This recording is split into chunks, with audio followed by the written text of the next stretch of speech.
சற்றுமுன் வெளியான தகவல். புதிய ரேஷன் கார்டு விண்ணப்பத்துக்கு எப்போது ஒப்புதல் எப்போது கிடைக்கும்?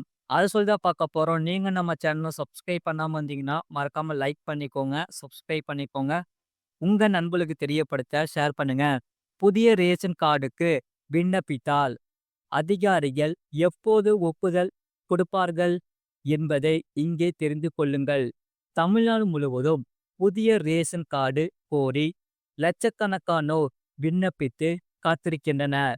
அவர்களின் விண்ணப்பங்கள் மீதான பரிசீலனை மெதுவாகவே நடக்கிறது.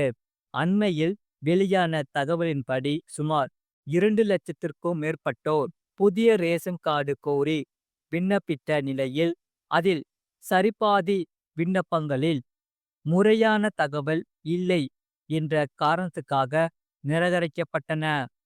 சில ஆயிரம் விண்ணப்பங்கள் நிலுவையிலேயே வைக்கப்பட்டன. அதாவது நிராகரிக்கப்படவும் இல்லை, ஒப்புதலும் கொடுக்கப்படவில்லை.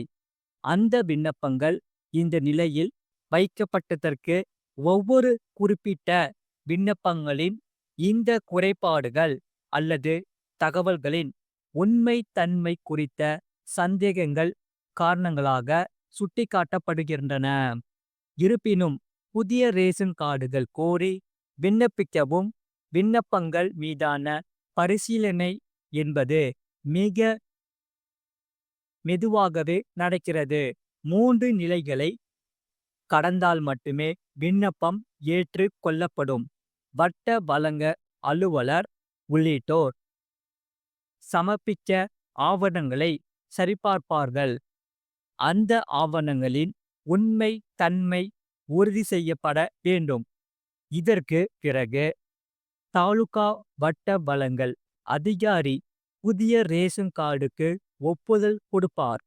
ஒவ்வொரு நிலையிலும் புதிய ரேஷன் கார்டு விண்ணப்பம் மீதான பரிசீலனைக்கு எடுத்து கொள்ளப்படும் கால அளவு என்பது மாத கணக்கில் நிலுவையில் வைக்கப்படுகிறது. இதனால் புதிய ரேஷன் கார்டு வேண்டி விண்ணப்பிக்க வேண்டுபவர்கள் சுமார் 6 மாதங்கள் கூட காத்திருக்க வேண்டியுள்ளது. சில அதிகாரிகள் உடனுக்குடன் அடுத்த நிலைக்கு அனுப்பவும் செய்கின்றனர். சில இடங்களில் இந்த காலதாமதத்தை தவிர்க்க முடியவில்லை. ஒருவேளை இவ்வளவு நாட்களுக்கு பிறகு புதிய ரேஷன் கார்டு கேட்டு விண்ணப்பிப்பவர்களின் விண்ணப்பம் நிராகரிக்கப்பட்டால் அவர்கள் தவறுகளை சரி செய்து மீண்டும் விண்ணப்பிக்க நேரிடுகிறது. இதனால் அவர்கள் மீண்டும் 6 மாதங்கள் வரை காத்திருக்க நேரிடலாம். ஒட்டுமொத்தமாக பார்க்கும்போது ஆண்டு கணக்கில் புதிய ரேஷன் கார்டு கிடைக்க காத்திருக்க வேண்டிய சூழலுக்கு சிலர் தள்ளப்படுகிறார்கள். நடைமுறையில் இப்படியான சிக்கல்களை பலர் எதிர்கொள்கின்றனர். அமைச்சர் சக்கரபாணி உள்ளிட்டோர் விரைவாக ரேஷன் கார்டுகள் வழங்கப்படுவதாக தெரிவித்துள்ளார். அதிகபட்சம் 15 நாட்களுக்குள் புதிய ரேஷன் கார்டு கிடைக்கும் என அண்மையில் கூட பேசியுள்ளார். உண்மையில் ஒரு சிலருக்கு வேண்டுமானால் அப்படி கிடைத்து விடுகிறது. அதாவது அதிகாரிகள் விண்ணப்பங்கள் மீதான பரிசீலனை தொடங்கும் சமயத்தில் விண்ணப்பிப்பவர்களுக்கு இப்படி நடக்கிறது.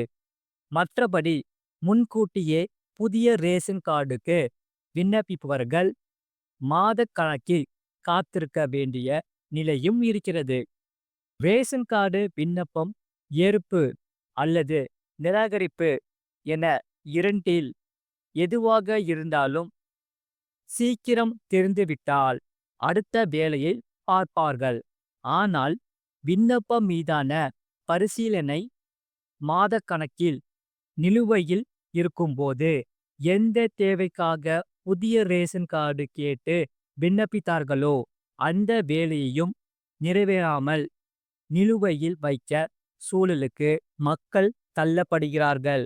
அதனால் அரசு புதிய ரேஷன் கார்டு விண்ணப்பங்களின் மீது உரிய நடவடிக்கையை காலதாமதமின்றி எடுக்க வேண்டும் என்பதே பெரும்பாலானோரின் எதிர்பார்ப்பு. அது மட்டும் இல்லாமல் யுபிஐ பரிவர்த்தனைகளுக்கு ரூபாய் 1500 கோடி ஊக்குத்தொகை கொடுக்கும் அரசு. இது யாருக்கெல்லாம் கிடைக்கும் தெரியுமா? அரசுதான் பார்க்க போறோம். மறக்காம நீங்க லைக் பண்ணிக்கோங்க, சப்ஸ்கிரைப் பண்ணிக்கோங்க.